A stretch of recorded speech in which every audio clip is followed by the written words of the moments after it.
Welcome, ladies and gentlemen, to another episode of the Defiant Podcast. I'm your host, Majid Padelin, aka Brooklyn Dad Defiant. This is my incredible co-host, the amazing Hessinator, Kenny Hess. What's up, my brother? How you feeling? I'm feeling great. I'm ready to get back into this. We've been off for a week. I'm feeling energized. I'm feeling like President Biden. I'm ready to talk down the haters and tell them to shut up. So many haters. Too many haters, man.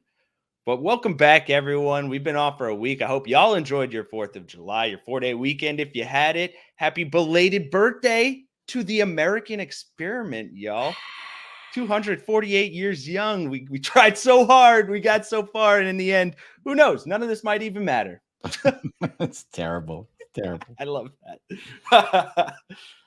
But yeah, we got a lot to cover today because we've been away for a bit.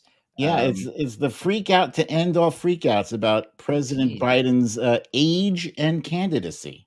Yeah, which is apparently news to people that Biden is 81 years old. Who would have thunk? I didn't know. I thought he was 40. This is I news thought to he was me. 40. Indeed. Indeed. So we'll be talking through all of that mess. But, you know, thankfully, unlike the media, we here at Really American, we have our inhalers. Okay. We're all going to take a breath. We're going to sit back. We're going to talk ourselves off the ledge here, folks. Especially with everything going on, the convention season right around the corner, all of that. You know, we don't want the Democrats unleashing their inner Hannibal Lecter on each other, cannibalizing themselves from the inside out. Yeah, indeed. And folks, we have a great show for you today. We're going to be covering all the spicy details in relation to certain Democrats trying to stir the pot by calling for President Biden to step down. Some of them behind closed doors and some of them in public. Yep. We're going to cover President Biden's response to this mess and whether or not the Democratic Party is going to continue to do its circular firing squad, declaring war on itself with convention season just like a month away. Yeah, and they certainly do seem to be doing that, which I'm excited to talk about. I'm also very excited because we're going to be covering all that, and we'll be discussing it with our extraordinary guest who's joining us today. Very excited for you all to hear from him. This guy, he's done everything, right? He's an actor, a writer, TV host, radio host with a voice as smooth as butter, honestly. Political commentator, a hilarious comedian, and he's a fellow East Coast native, originally from Long Island. So you know we got to ask him what the definitive best slice of pizza in New York is.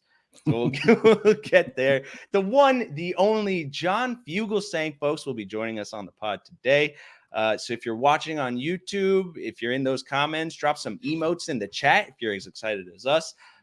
Did we hit everything? Is there anything else you're excited to tease? All I'm going to say is you do not want to miss the winner or loser of this week's You Raggedy Bish.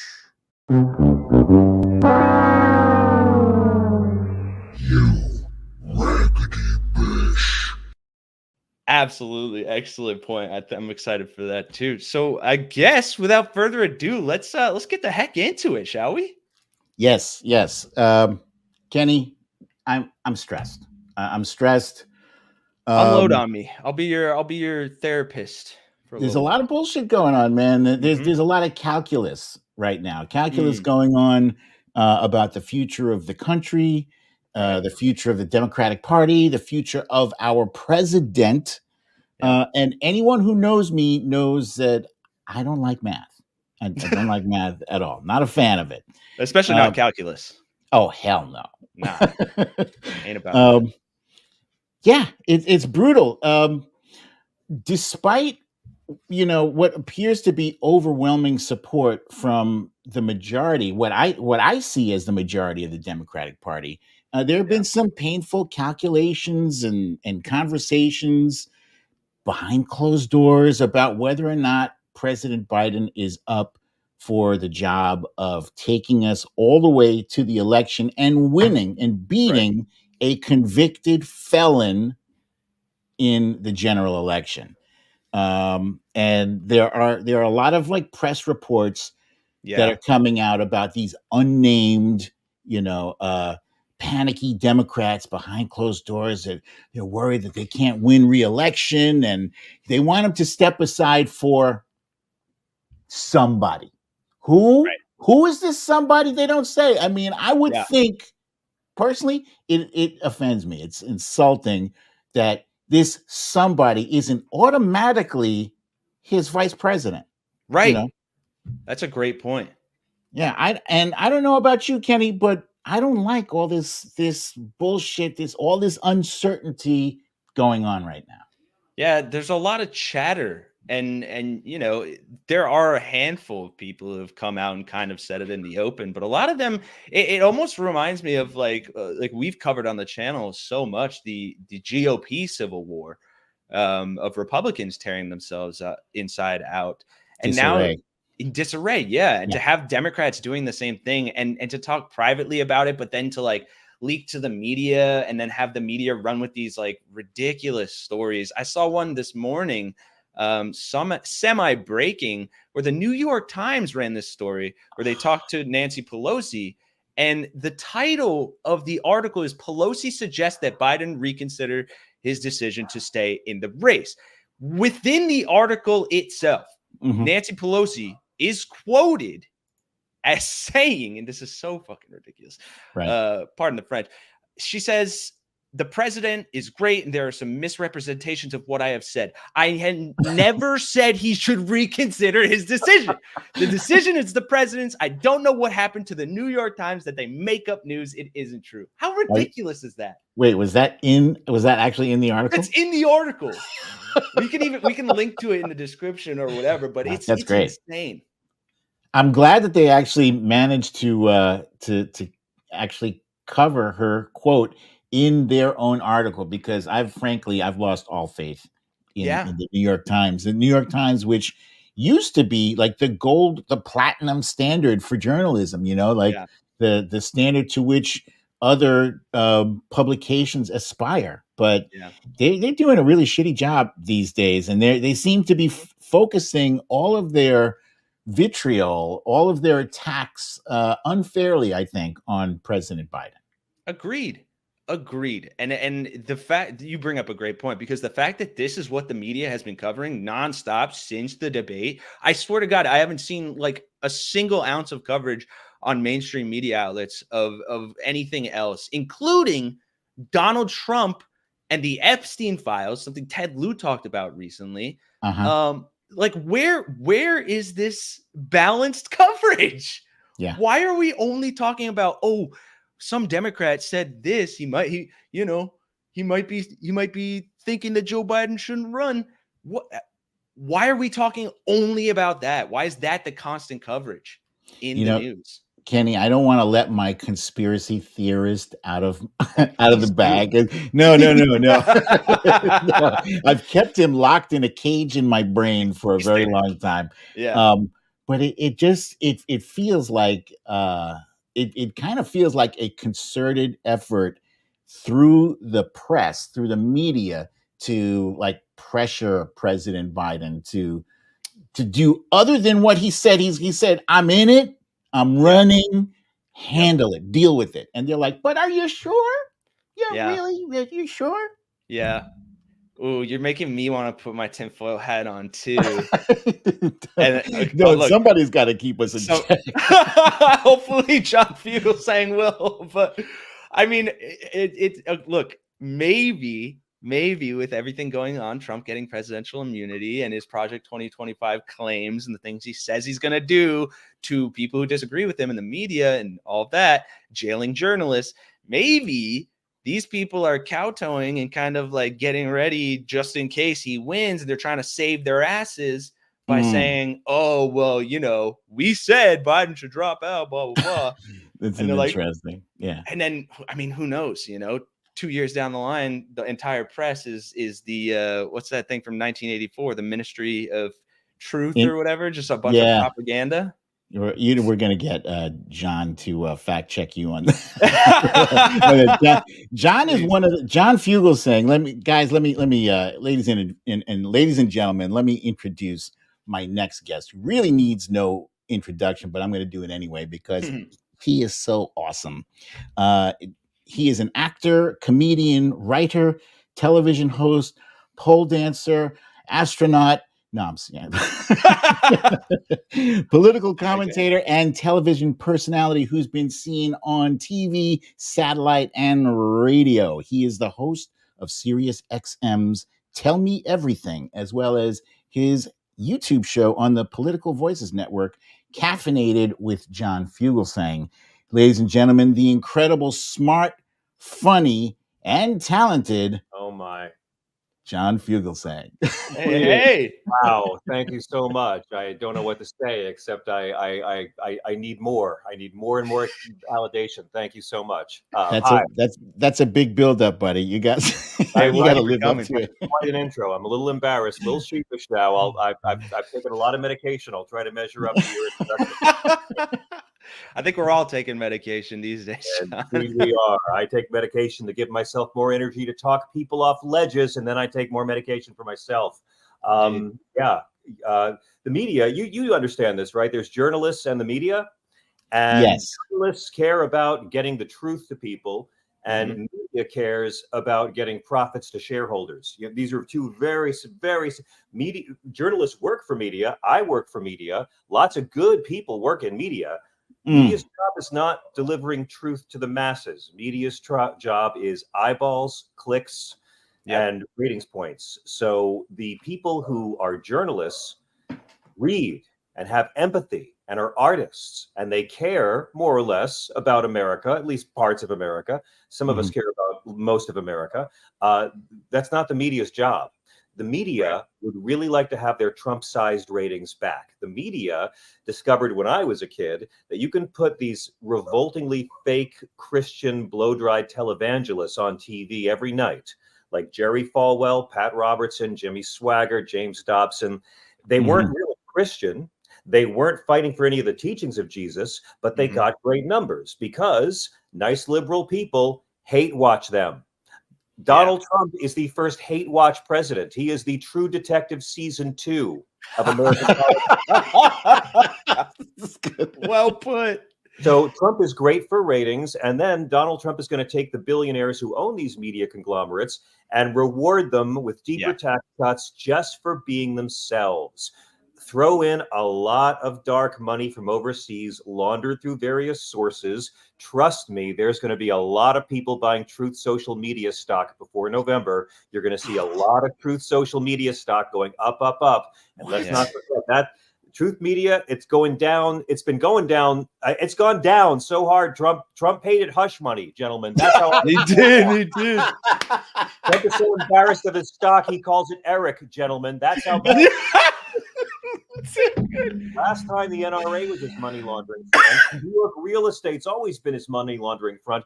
Watch for Truth Social stock to go up just a bit in the months leading to the election. So it's not really a big mystery why you can have a debate where this old man goes on stage and lies 602 times. Check out Seth Abramson's Substack. He died. If you count like every time he repeats a lie partially, 602 lies in 40 minutes.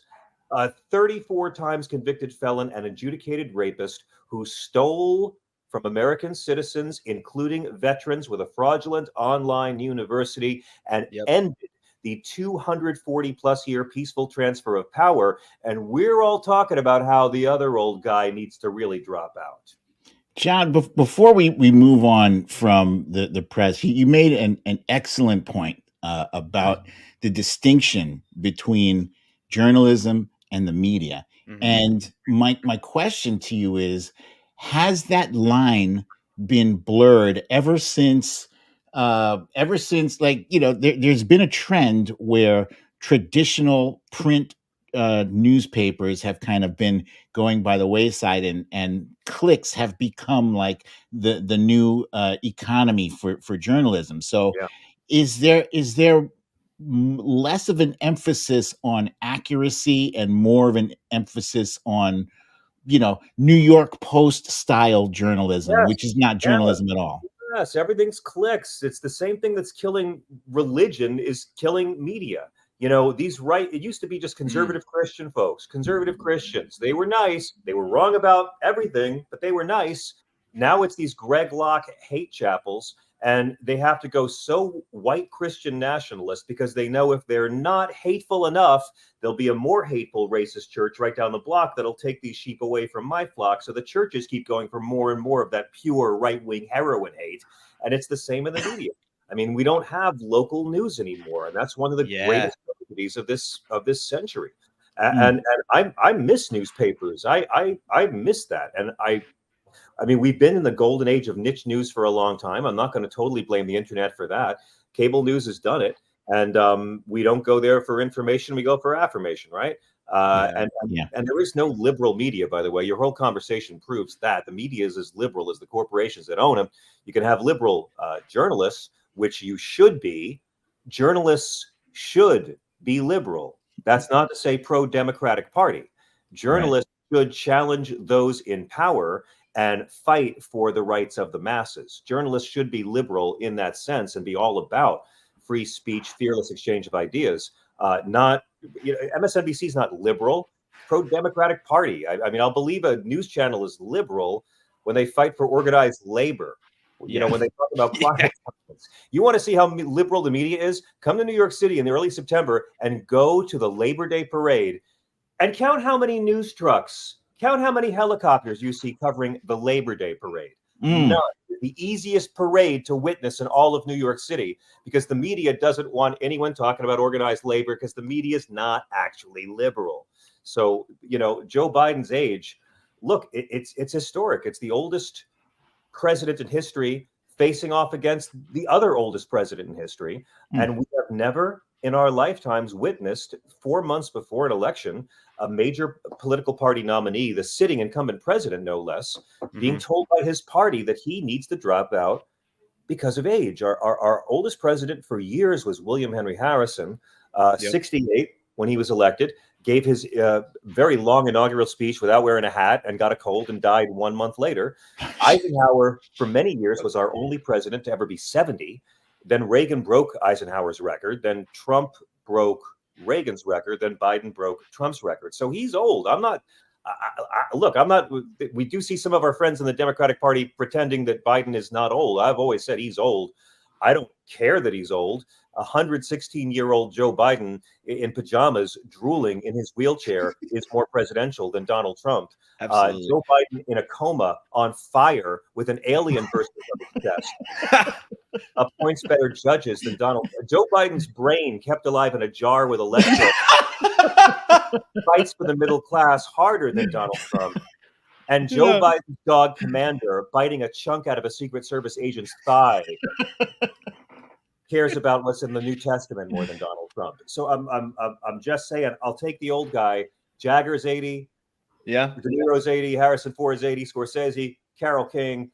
I'll take the old guy who needs another nap over the old guy who needs another defense attorney. It's not that hard for me. Look at all the shit Biden's gotten done, for God's sakes. The PACT Act, the CHIPS Act, infrastructure. 1 year we had lowest childhood poverty rate in history because we could do that if we freaking want to do that.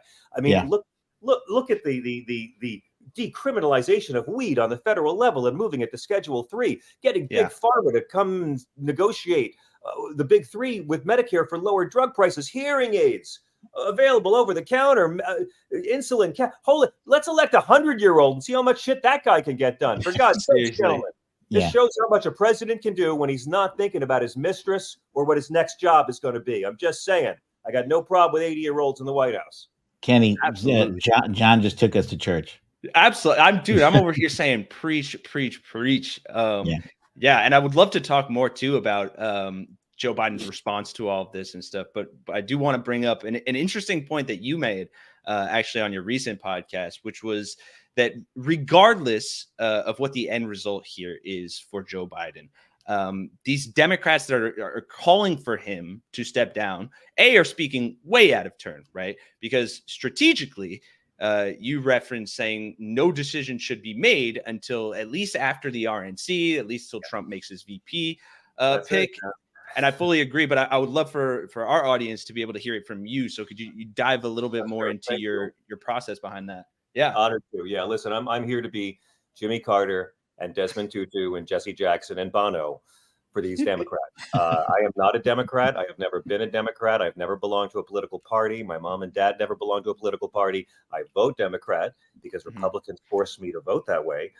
There are millions of very liberal, progressive, or leftist independents who don't join parties for whatever reason. I was raised by an ex-nun and an ex-Franciscan, so I was raised extremely Catholic. I'm not a big joiner of groups, but I fight for Democrats. I do fundraisers for them. I go on the air and fight for them every night, and it grieves me to see it's almost like the Sith has resurrected the Bernie Hillary wars of 2016 because there's nothing Democrats love to do than fight with each other. It's this little formula I call "fuck you" for only agreeing with me on 90% of the issues. And this is what they do. So you got the Joe must drop out folk, and the Joe's got to stay in there and fight folk.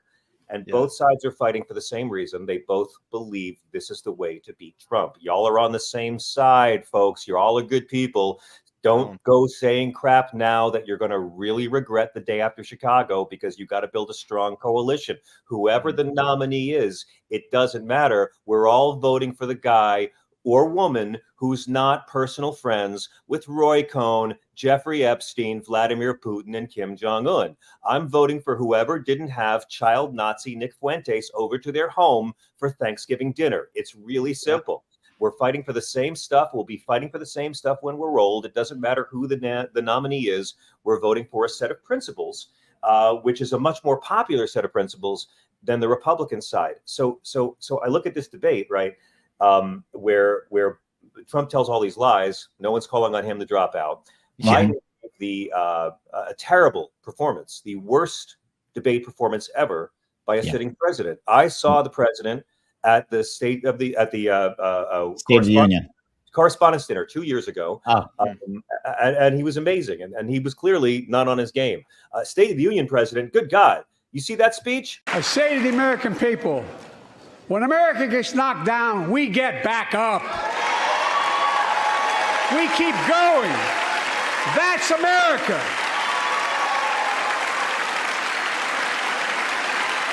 That's you, the American people. It's because of you America's coming back. It's because of you our future is brighter. It's because of you that tonight we can proudly say the state of our union is strong and getting stronger.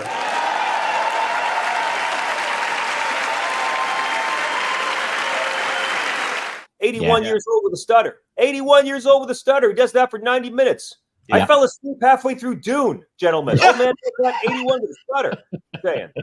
So the Biden must drop out folks really believe that if they stay in this race, this diminished. Look at the polls, people. Donald Trump's going to get in office. The Biden must stay in folks say he's the only man to beat Donald Trump.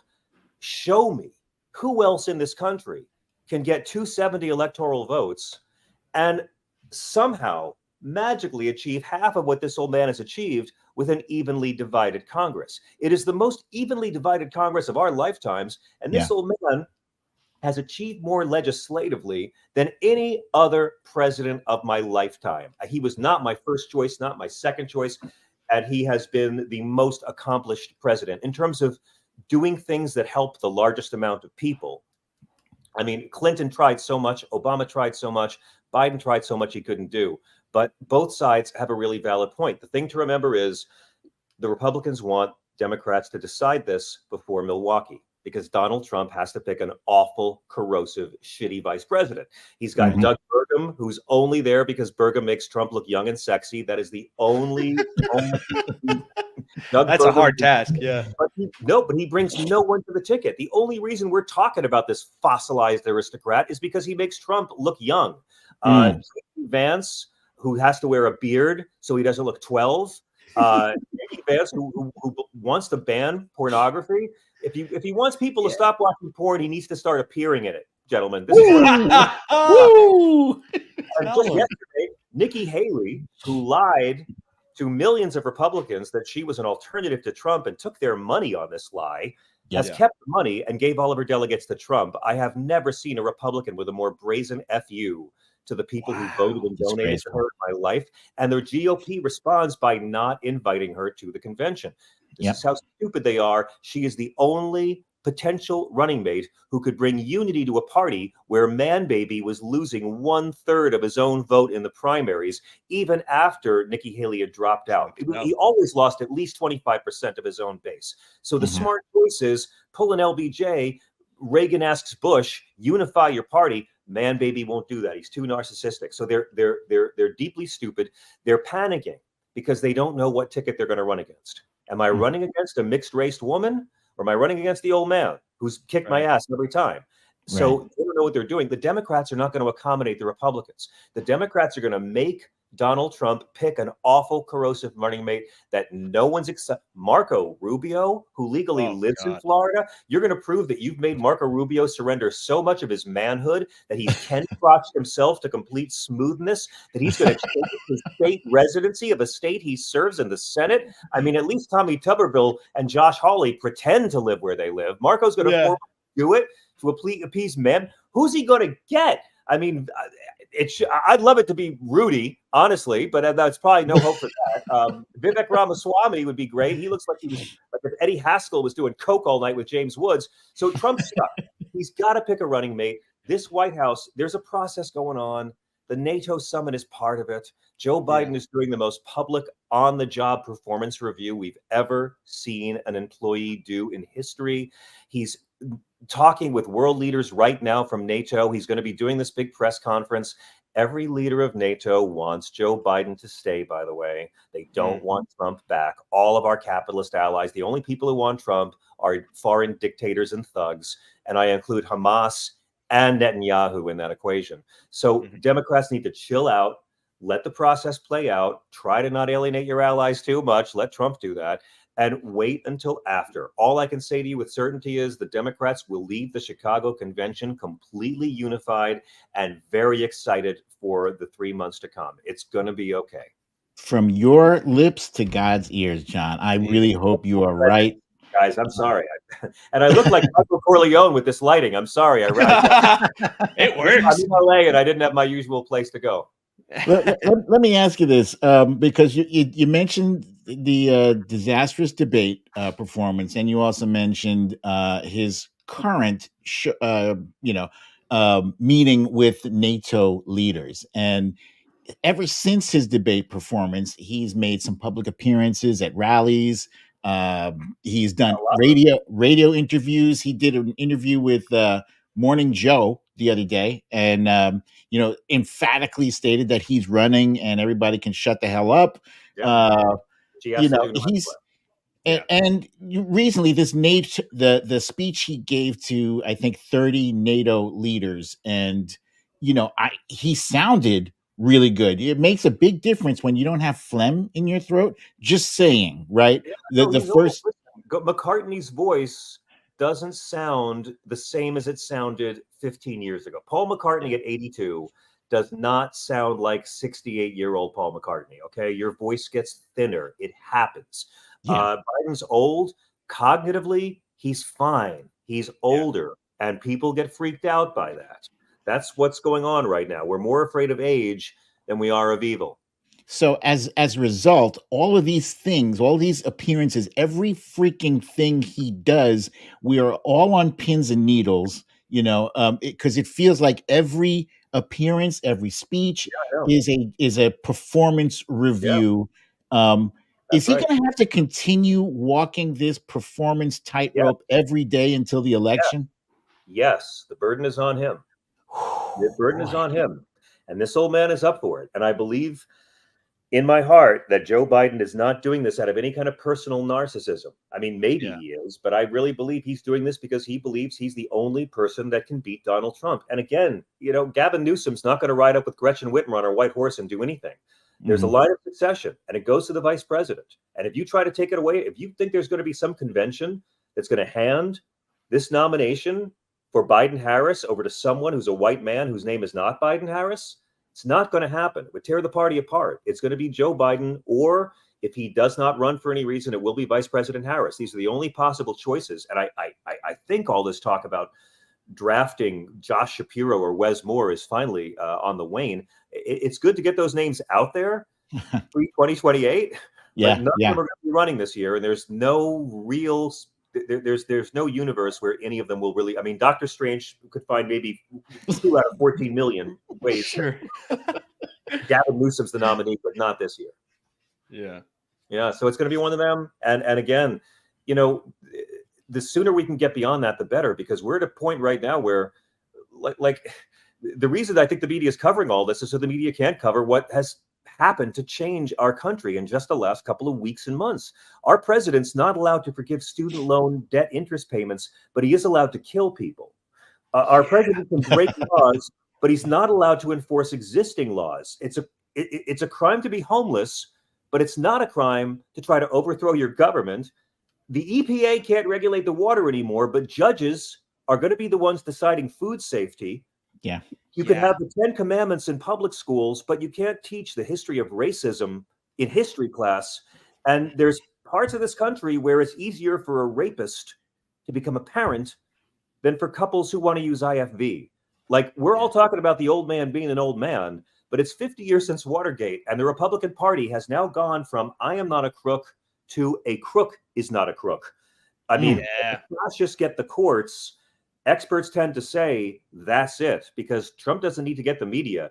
He has his own. I mean, if Nixon had Fox News, he might have slammed the door in Barry Goldwater's face and just stayed in there. So, like, we might be in for a very long haul of fighting the First Order right after we thought the empire was conquered. That's a great point. That is a great point. And I mean, to your earlier point, and on that note, I mean, you know, we saw recently in the UK, in France, voters turning out to push back against fascism in Europe. Mm-hmm. And I remember you saying on your show that, you know, something along the lines of voter turnout is what fights fascism. Because if more people vote, then, you know, collectively, you know, Joe Biden had 14 million votes. A lot of people are pro-democracy in the West. Do you think that what's going on here, the issues with the Supreme Court you just talked about, the threats to our democracy, do you think that is currently galvanizing voters here in the U.S., or is this maybe suppressing potential voter turnout?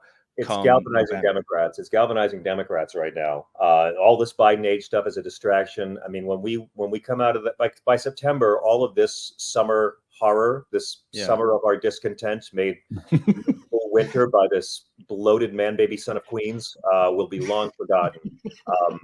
You know, this has been our big freakout time, and maybe the blessing in disguise was that they did for the first time have a presidential debate in the ridiculously early month of June. And it gave the Democrats time to see what the challenge is and address it. I mean, look, I'm not saying that the president should drop out at all. But if Vice President Harris is the nominee and Donald Trump is going against a nominee who, or even a sitting president, if Biden should resign, which I don't, again, see happening, don't say he should. Mm-hmm. But if Vice President Harris, suddenly Roe v. Wade is front and center. Yeah. Suddenly, Donald Trump is going to be trying to attack a mixed race woman every day, which is not going to go as well with the independents and swing states as attacking an old man's going to go. And if it's VP Harris, suddenly the age question belongs 100% to the Republican Party. John, you mentioned Roe v. Wade, and I'm just wondering, Roe v. Wade is one very important issue for this election. It's not the only issue, and I'm just wondering if you had to handicap, like, because over the past week, when they can focus on something other than President Biden's age, some members of the media have caught on to the whole fascination with Project 2025, which is a scary freaking fascist manifesto. Would you say that stopping Project 2025 or the Supreme Court or Roe v. Wade or democracy, which of the issues, if you had to pick one that is like the sledgehammer to Trump's campaign, which one issue would that be? Wow. I mean, my big issue is get money out of politics. It's the square root of everything. Yeah. From doing something about climate science to doing something about poverty, getting money. I mean, publicly funded elections, not privately funded elections. We have legalized bribery in this country, and all we do is talk about how much money these people raise. It's like in the 70s, a film would come out and they would talk about what's the director trying to say. Now a film comes out, we just talk about how much money the film made. And it's the same. I mean, there was a huge YouGov poll that applied the policies of both candidates blindly to responders. And overwhelmingly, Joe Biden's policies were far more popular even among Trump voters. Joe Biden's least most popular policy was as popular as Trump's most popular policy. So yeah, it's all a popularity contest. No one's talking about the issues. They're talking about how much money the campaign raked in this month. Right. But for one issue to the Trump campaign, wow.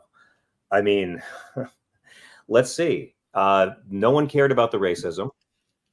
No one cared about sexual assault. Mm-hmm.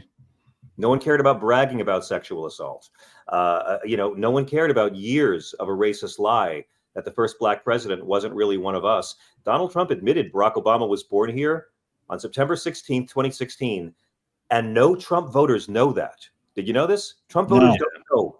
President Barack Obama was born in the United States, period.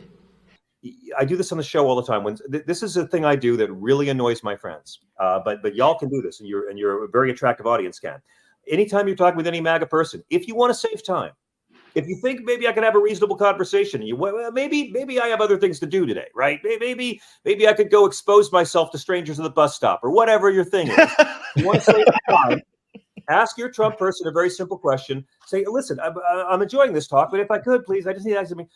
Where was Barack Obama born, please? Guys, try this. Try this anytime, and you will see that it is the most difficult question on earth to get a direct answer from a MAGA loved one from. They can't say America. They can't say United States. They can't say Hawaii. They'll say, I don't know where he's born. I don't care where he's born. What does that have to do with anything? He claims to be born in Hawaii. Here's a good one. They say his birth certificate says Hawaii, or they'll say, I believe he says Hawaii, or I believe it's the United States and Hawaii. They can't come out and say it. And it's because 9 years later, they are more loyal to Donald Trump's racism and lies than they are to objective truth. There was always a birth announcement in the Hawaii 1961 newspaper about this baby of Barack Obama being born. There was never a controversy. It was always a lie. It was always a racist smear. And Trump said he had secret agents who were finding out so much information, and maybe Obama was Muslim, and racists believed this, and the media decided it was acceptable. The only person in Trump's cabinet ever asked about this was Jared Kushner by Jonathan Swan of Axios. And again, this racism was acceptable.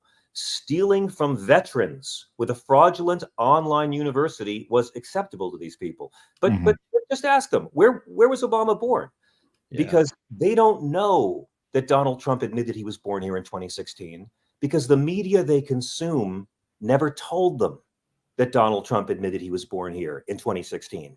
They are truly living in a bubble. So I don't know, stealing from vets, raping women, completely violating the teachings of Christ. I mean, the religion's my thing, but you can't follow the teachings of Jesus and support the Trump agenda. It's not possible. My other favorite question is, ask your one teaching of Jesus that MAGA fights for. Just one, chapter and verse. Ask them, and you will find out how biblically illiterate your Trump-loving loved ones and coworkers are. First thing they'll say is abortion. Bible's not against abortion. Jesus is against the death penalty. They reject Jesus. Second thing they'll say is strong border. You're like, no, the only law about borders and immigration in the entire Bible, Old or New Testament, is the commandment to welcome the stranger. Jesus says it in Matthew 25, in the judgment of nations to individuals and nations. You'll be judged by how you care for the poor, how you care for the sick, how you care for the incarcerated, how you welcome the stranger. MAGA rejects Jesus, okay? And they still don't care. The third thing they'll say is, he moved our embassy to Jerusalem. And that's when you have to say, Jesus never mentions the United States or where our embassy should be. in the year 33 AD. Cult. So I don't really know what you could sledgehammer them with. All you can do is remind people of the contrast. All you can do is remind people of what's at stake. And remember about these polls. These polls are of two groups of Americans. One group is people who answer their landlines. And I know that's all of us, right? That really is the most broad cross-section. The people who answer their landline. My God, that's America. People who answer their landlines to talk to a stranger. The other group that does polling is people who answer their cell phone when they don't know who it is that's calling. And boy, how universal is that? These are the only two groups. Now, how many of you people listening to this wonderful, attractive show pick up your landline or answer your cell phone when you don't know who the caller is? If you don't, you're not being polled. And so that's how accurate these things are. The only thing that beats these fascists is high voter turnout. And the French showed us this week, gentlemen. And are you Americans going to let the French fight off fascists better than us in this century? I ask you. Great point. Wow. John, before we move on to your coffee this morning, I'm adjusting to West Coast time, and I am sorry. You're on fire, dude. No need to apologize. I haven't had a latte in like 2 weeks. I'm writing a book, and I've just gone to drip coffee. I don't sleep anymore. I'm on the West Coast. My wife handed me a latte, and holy crap, gentlemen, I can't shut up. But thank you for bringing out the imp in me. Before we move on to discuss your book, John, I just wanted to briefly touch on it because I love how you always bring biblical receipts, right? Yes. A while back, I had you on my other show, the Story Time with BDD. Yes, and I love your other show, by the way. Thank you. And you gave me one of the best pieces of advice anyone has given me for Twitter. And it was the question of whether or not to block versus to mute. And you said muting is the way to go. And so ever since then, I've started muting, and it's really great. It's like a stress relief when I see like the lines and lines of muted, assholes who show up to shit post. They're all bots and Russians in the troll farm. Yeah. But you, if you go to John Fugelsang's Twitter account, you will see him regularly jousting with these very same trolls, some of whom these are great exchanges, by the way. They're very entertaining because, it's like people love a good clapback and you bring it. And there was one you recently clapped back on who I think they were railing against LGBTQ thing, and then you hit him in the head with the whole Leviticus thing. First of all, how do you know so much about the Bible, and why are you engaging with these trolls so frequently? Wow, this is like what my therapist asks me at every session. My mother was a nun from the deep South. She grew up in the segregated South and in poverty. And the only way out for her was the convent. And they put her through nursing school and sent her off to Africa to work with lepers in Malawi. She went from the segregated South to being one of the only white people in her village. My dad grew up in Brooklyn. He was a Franciscan brother. He wore the brown robes that like a lost Jedi of Flatbush and taught history. And my dad was passionate civil rights. He felt the line of St. Francis to Martin Luther King was absolute. And that, growing up in my house, my dad had a portrait over his bed, a collage of Gandhi, Dorothy Day, and Martin Luther King.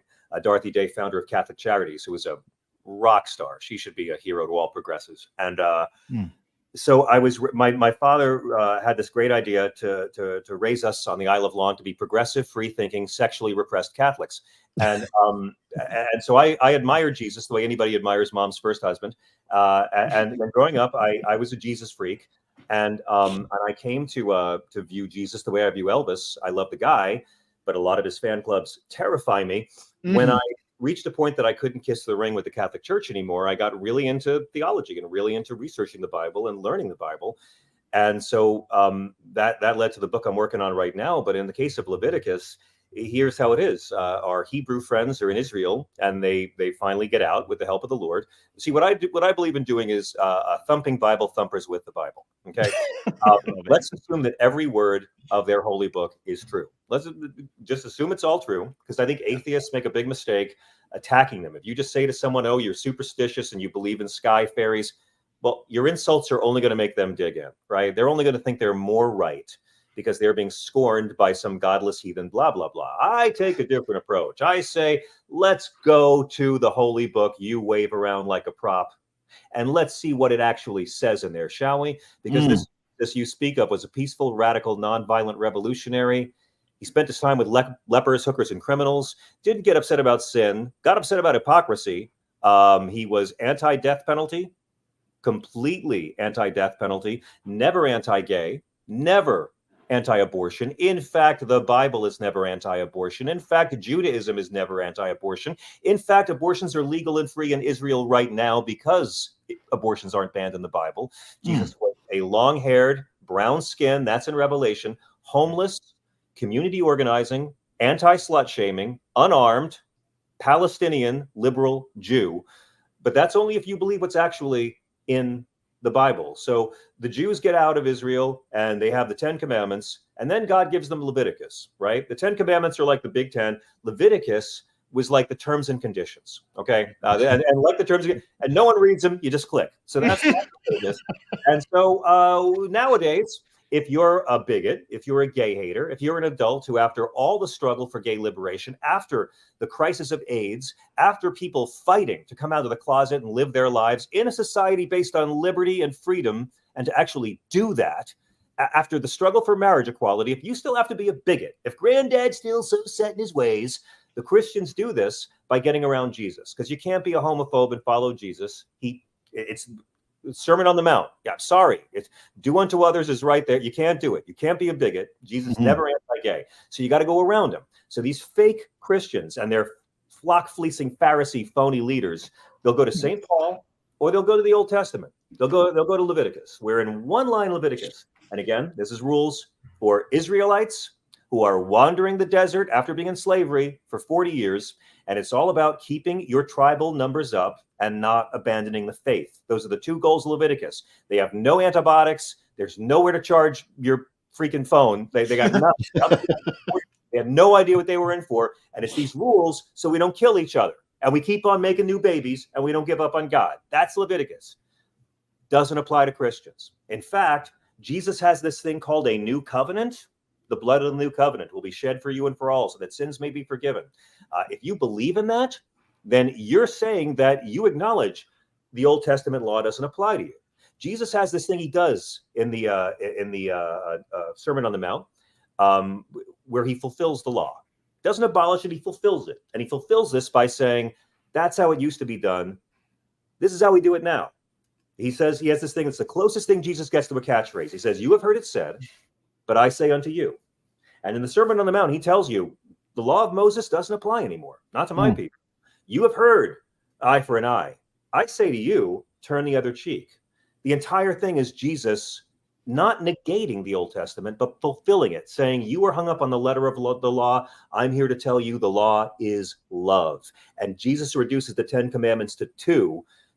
Love God, whatever that means, and love your neighbor as yourself. You ever notice our right-wing friends aren't trying to post the 2 commandments of Jesus in any school ever? They're not trying to post the laws of Matthew 25 to welcome the stranger. They're not trying to post the Beatitudes or any part of the Sermon on the Mount in a public school. They're trying to post the 10 commandments of Moses, the Protestant version, but they're actually using the version in Louisiana from the movie The 10 Commandments. And it's got nothing to do with Jesus. And Donald Trump has violated all 10. All 10.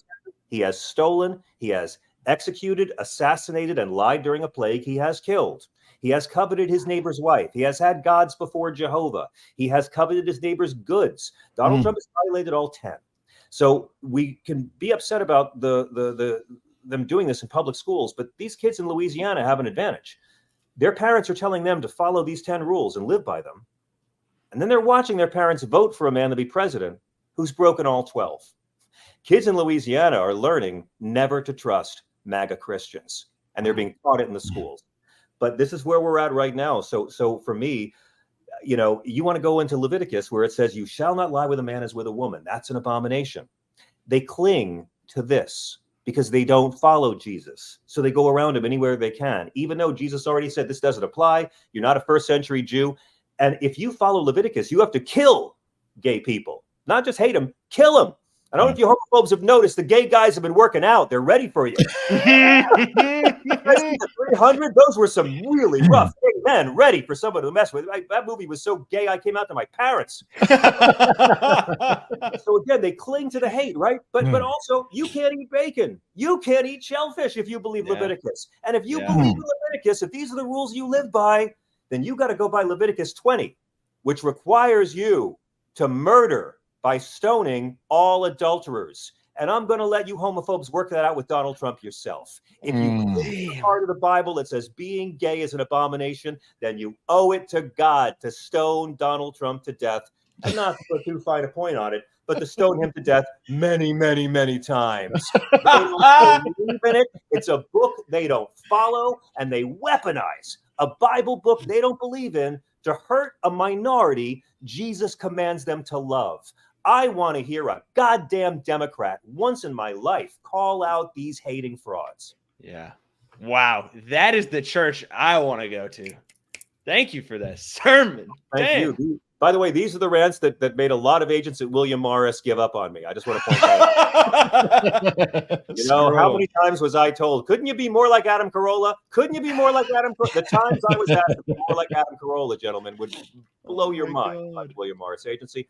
But, you know, so I just got mad, right? I don't consider myself a great Christian. I'll never claim to be a great Christian, okay? But I've known a lot of great Christians. And I've known a lot of great Jews and Muslims. And I've known a lot of great atheists. Some of the best Christians I've known have been atheists. I got pretty tired of seeing my parents' faith prostituted by these hateful frauds who reject everything that Jesus commanded. And so you don't need to believe in the Holy Book to use it against these people and thump the Bible thumpers with the Bible. I think people are starved for something genuine. People are starved for real morality.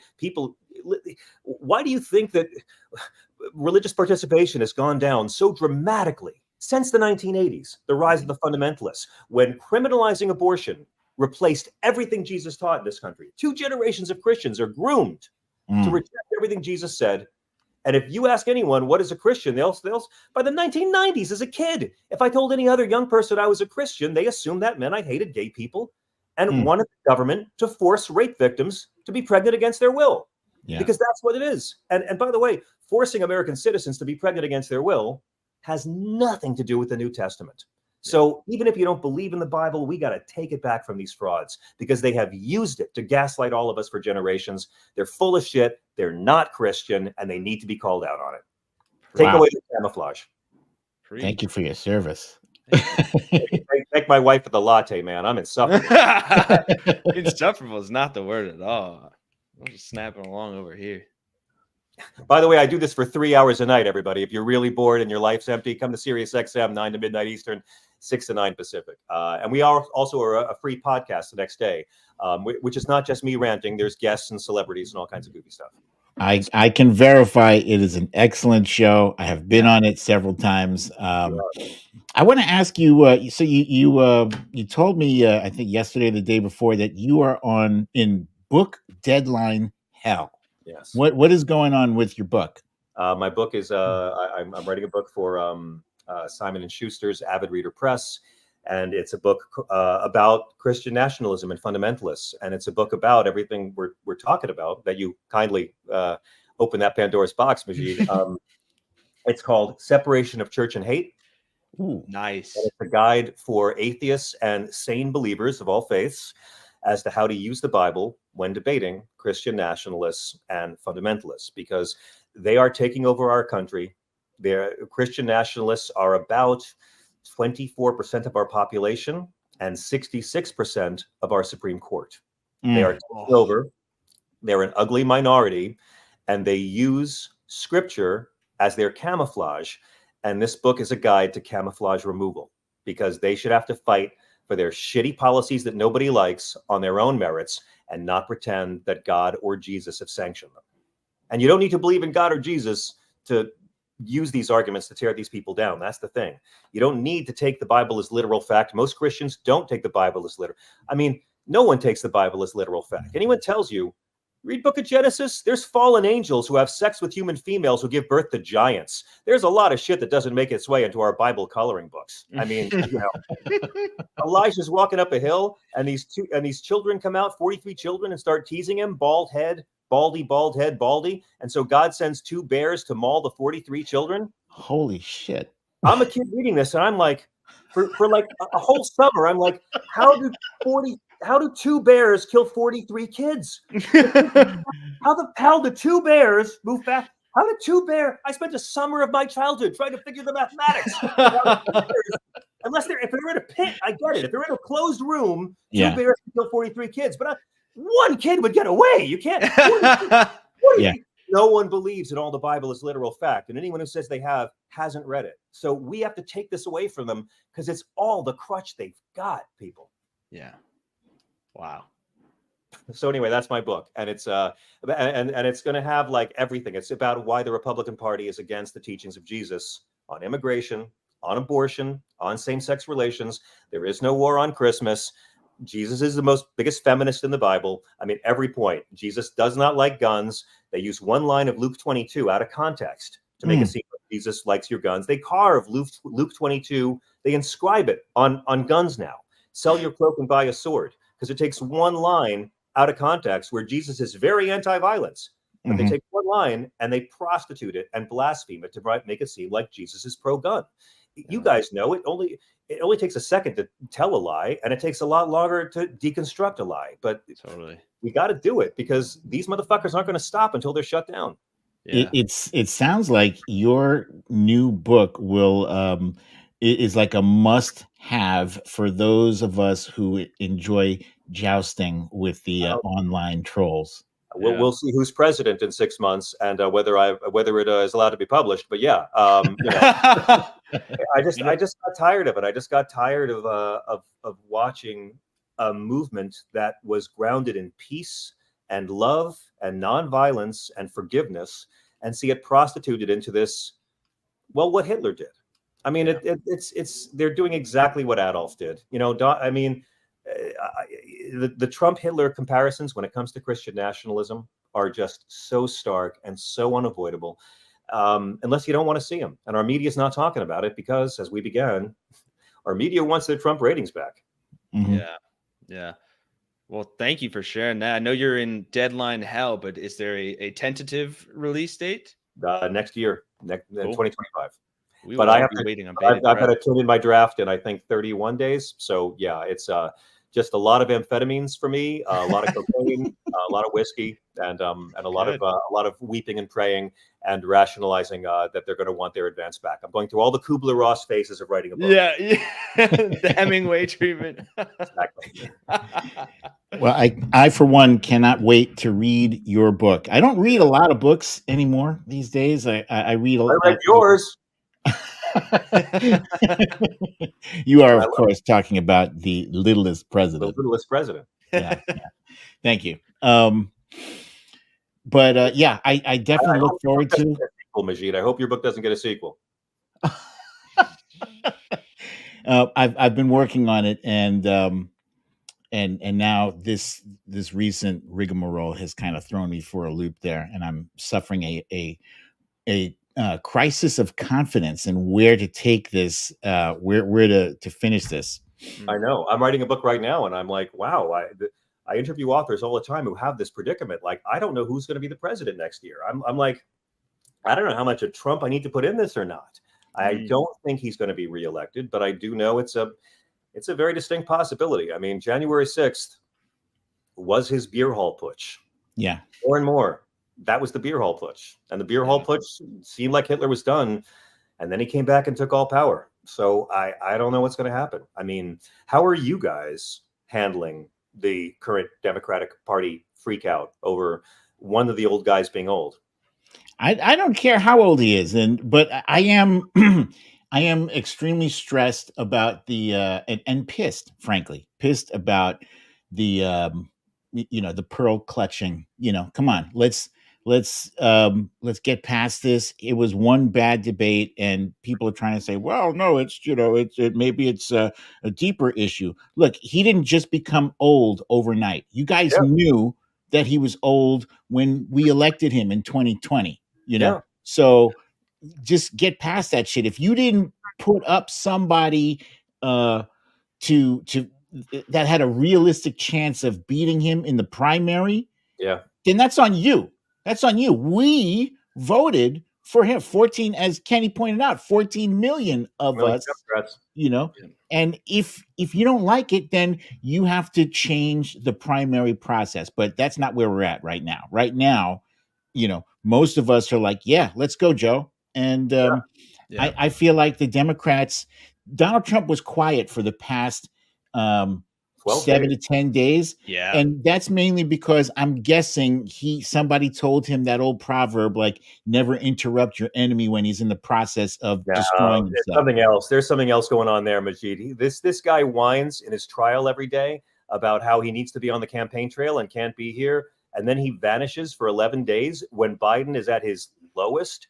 Donald Trump doesn't appear in public for 11 days, but he calls in on the phone to Hannity. He had surgery or something. There's something we'll never know what's going on there. Wow. But I would point out that he's back now. He gave a rally last night, was completely unhinged. No New York Times op-eds demanding him to drop out after his crazy rally last night. And with Biden's age, I remind everyone, no matter what, Biden's going to be running against 95-year-old Herbert Hoover economics. So ideologically, he's the young guy.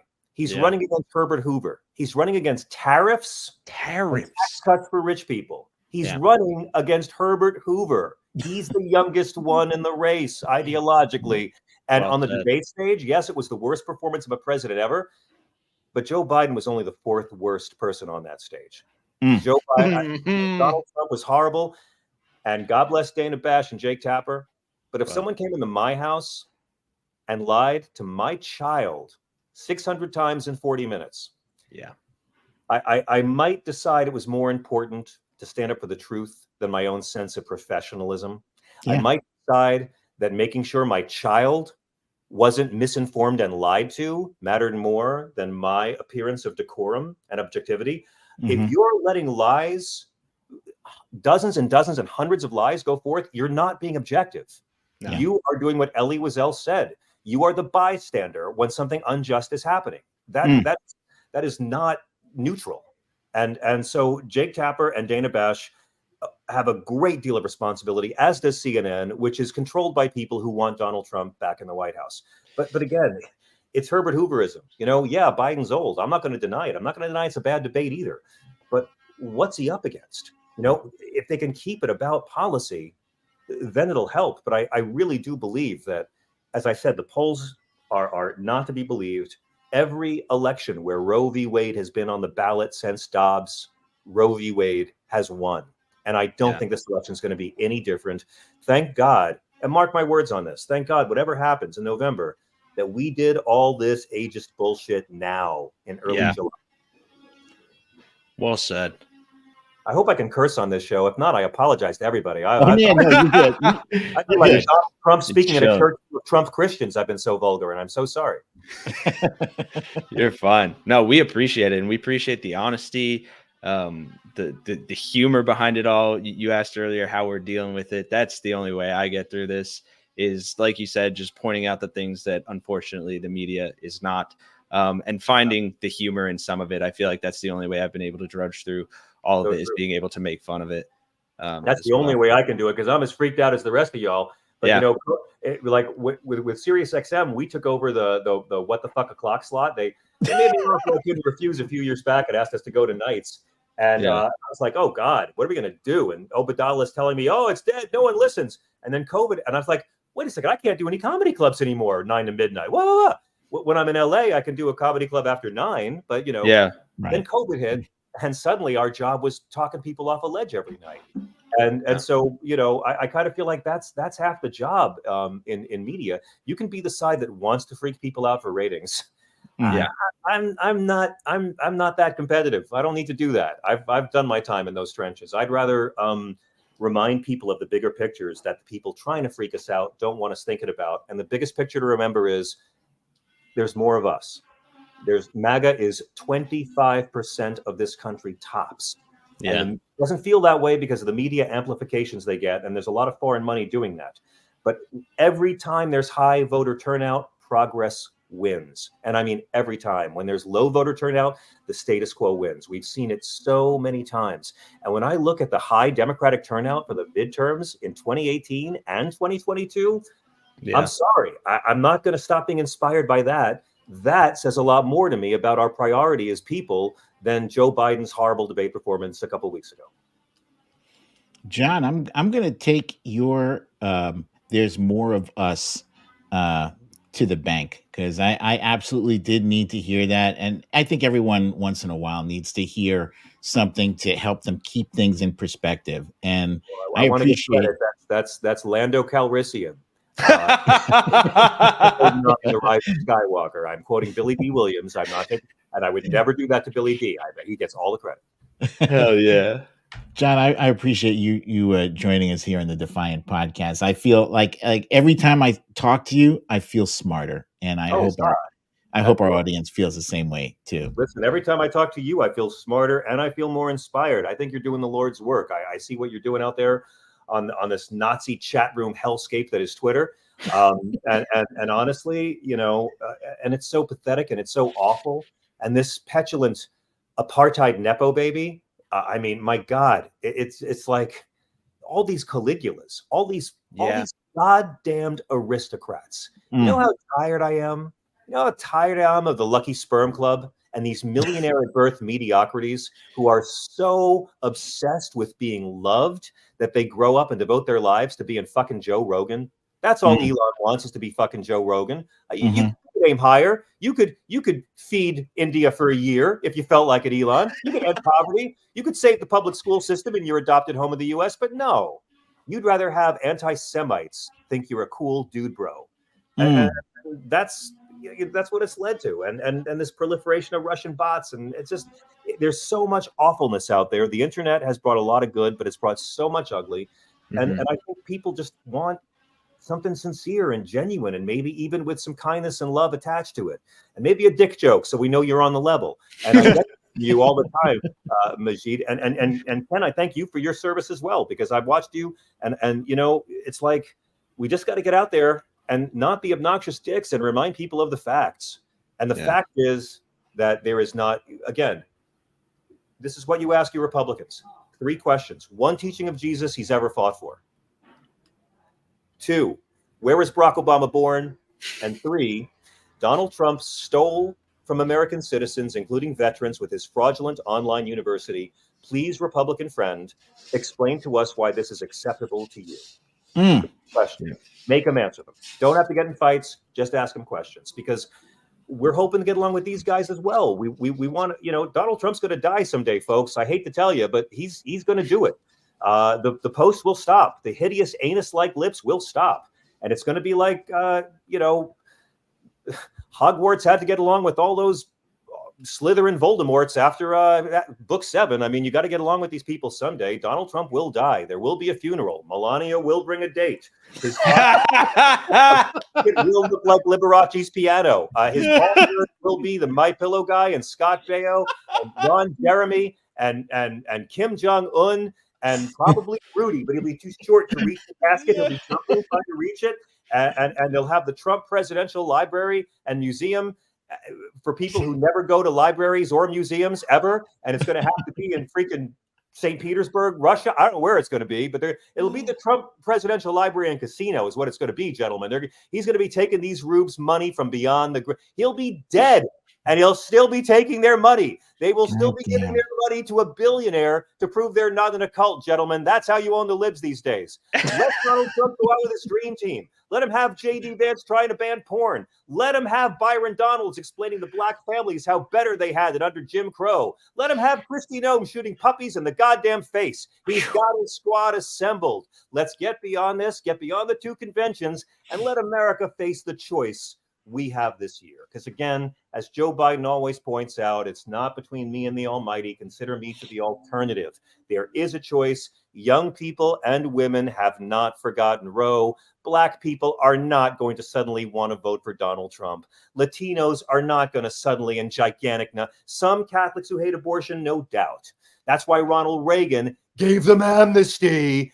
These racist morons. So it's just like, just stay in it, because when we're old, we're still going to be fighting these people. When we're old, we're still going to be fighting for women's rights and for children's rights and for immigrant rights and labor rights. When we're old, we're still going to be trying to get the Democratic Party to fight harder. That none of this is going to change no matter who the people are. So let's do our job. And then, before we have to pass the baton on, as all of us must one day pass that baton, let's keep on fighting as hard as we can and try to not be dicks to each other. Can he get an amen? Hey, man. God damn. Yeah, that was from up on high. I felt the Holy Spirit coming through me on that one. Whew. Folks, the name of the book is The Separation of Church and Hate. Next year it's coming out.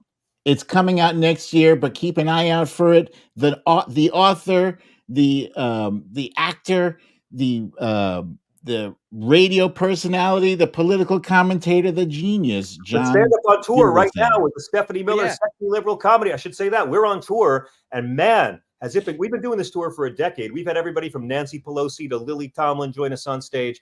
Jamie Raskin's joined us a few times. We're playing Boston this weekend with our special guest Glenn Kirshner. We're going to be playing over in Atlanta, Georgia, July 27th, because I hear late July is when you want to be in Atlanta. Go to sexyliberal.com. It's Stephanie Miller, Hal Sparks, Frangela, myself, and all our special guests. Mark Hamill is joining us for our show in LA. Yo, when is that? Playing Town Hall in New York City this August. So come on down, man. We're doing a great tour coming to a town near you.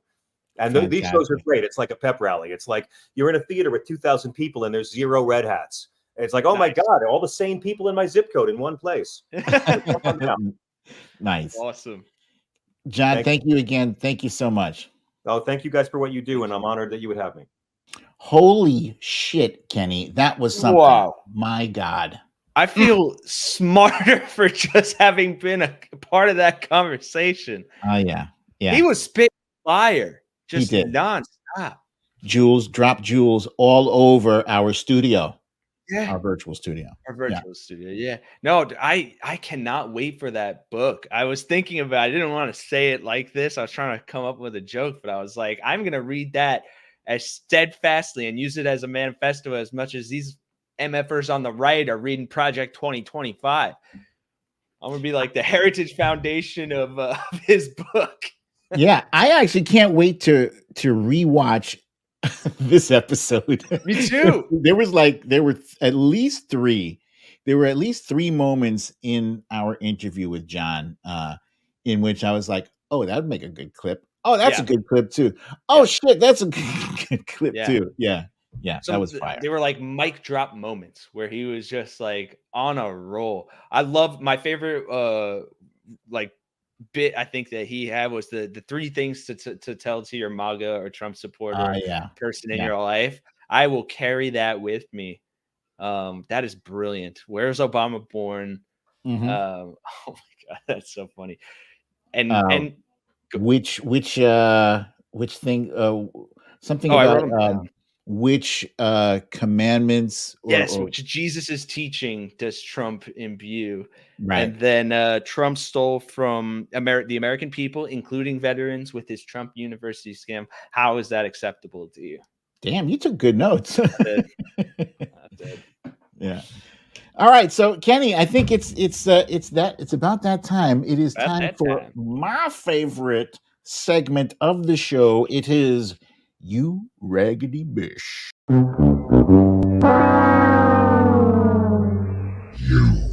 Raggedy Bish. And so who do we got today?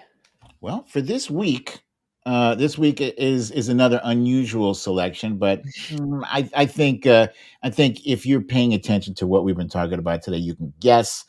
Our You Raggedy Bish for this week is the media. The media. And maybe not just the media, but remember how John was making that distinction between between the media and journalists, right? Mhm. I'm not making a distinction because in this segment, it's both Yeah. journalists, people who should know better, and the media. Let's start off with the actual media. And let's start off with the thing that started off this virtual firestorm of criticism directed at President Biden, the debate. And for that debate, the moderators, Dana Bash and Jake Tapper, failed spectacularly. And I'm going to go back to an example that John Fugelsang just dropped on us. If you have people who come into your house Yeah. and they start spewing lies. Did you see Trump last night? My guess he said, I mean it sincerely, a new record for the most lies told in a single debate. And your children are within earshot, you have a responsibility. You don't have to fact check them on every goddamn lie, but you can at least, if you ask them a question, you should expect a response that had something to do with the question you asked. If I asked you, how do you make a peanut butter and jelly sandwich, and you start telling me about what you did at the beach last week, what are you moderating? Yeah. Did they pay? Did they get paid to do that job? They failed. Yeah. And again, to the point that John Fugelsang made, it's like you see there the implicit bias and the fact that like CNN is starving for those Trumpian ratings. And maybe tinfoil hat time again. I'll just say that, but maybe it was somewhat deliberate in that they were not pushing back in the way they should, because they sat there and took it to the face. Yeah. 602 lies, I think John said, or something. That's amazing. Yeah. Insane. Yeah. That is dereliction of duty. Is what it is. Let's talk about another dereliction of duty. Whoever is responsible for the headline writing at the New York Post, well, I guess they probably get a promotion based on how shitty the New York Post standards are. But whoever thought it was a good idea to call Vice President Kamala Harris a DEI candidate. Yeah, that's just horrible. That's awful. It's ugly. I mean, you know what? That meme, our expectations for you were low, but holy fuck. Yeah. Have you ever seen that? Yeah, I have. I've never had high expectations from New York Post. Yeah. The New York Post, but boy, I mean, let's call a spade. I have it up here. It says that it was by New York Post contributor Charles Gasparino. Charles, for the French, for what the French did for us, fuck you, Charles. Thank you. Fuck you, dude. Thank you. Well put. Thank you. Let's keep it rolling with no more. There was a story that came out about one of several Democratic meetings that has happened over the past week or so, in which Democrats are supposedly panicking and meeting. What shall we do? The sky is falling, and apparently, Representative Ted Lieu, was quoted as having come out in favor of President Biden stepping down. This was a call. Yep. And unfortunately, he didn't say a word during that call. Oh, why is that actually? I don't know. But again, this is not the daily beat from buttfuck Minnesota. This is the Washington Post, a highly regarded newspaper, and they're not fact checking their facts, and it's whatever you want to call it. It's a failure of an abdication of responsibility, failure of their duty just to do very, very basic fact checking. Yeah. Maybe they're just confusing one Asian congressman with another, which is, even I didn't want to say it. Dumber. But it could have been, which is so stupid. And on the note of Ted Lieu, he had an excellent moment just yesterday that we put a video on the channel about recently, where it's like a 49-second clip. You could probably find it all over Twitter, where he came out. Why don't we play that clip now? Let's play it right now. But something I've heard that doesn't seem to be being covered are the Epstein files. These files were released, and like Donald Trump's sort of all over this, right? There are pictures of him with Jeffrey Epstein. He's taken multiple plane flights with Epstein with young girls on board. He is on call logs with Epstein. One of the highest trending hashtags on Twitter right now is about Trump and Epstein. I'm not going to repeat the hashtag because we're in a dignified setting. But yeah, y'all might want to look at that because that's highly disturbing. And again, it shows that Donald Trump is unfit for office. And by the way, he was convicted in a civilian court for sexual assault, convicted in a separate court of 34 felonies. Donald Trump should drop out of the race. Brilliant. He just goes right in, says, the media is talking about Joe Biden. Why the hell are we not talking about Trump and the Epstein files? How? Exactly. Exactly. There's no coverage of it. I don't think Ted Lieu gets enough credit for the brilliant things that he says. If you were to look at the House representatives and you see like the star players who get all of the attention, Jamie Raskin, obviously he gets a lot of headlines. Adam Schiff, he gets headlines. Ted Lieu should definitely be way up there because when he speaks, man, you better step aside and look out. That was a truth bomb he dropped, and I'm happy he did so. And I will be keeping an eye on him as well more moving forward. I guess let's keep this this thing going with a focus on the New York Times, which it's just been horrible. Failing fake news New York Times. Oh my God. He did say that. I'm not doing the voice. It sucks that he was like, now it's like, fuck, he was kind of right. I hate that he was right about Damn that. It. But, yeah. So first of all, recently, some news came out that when other people were criticizing the New York Times coverage of negative coverage of President Biden. And this preceded, by the way, mind you, the debate. The New York Times was already giving him shit. And apparently it didn't have to do with any particular individual reporters. It came from the publisher, A.G. Sulzberger, who apparently had just had a problem with President Biden not giving them an exclusive interview. Right.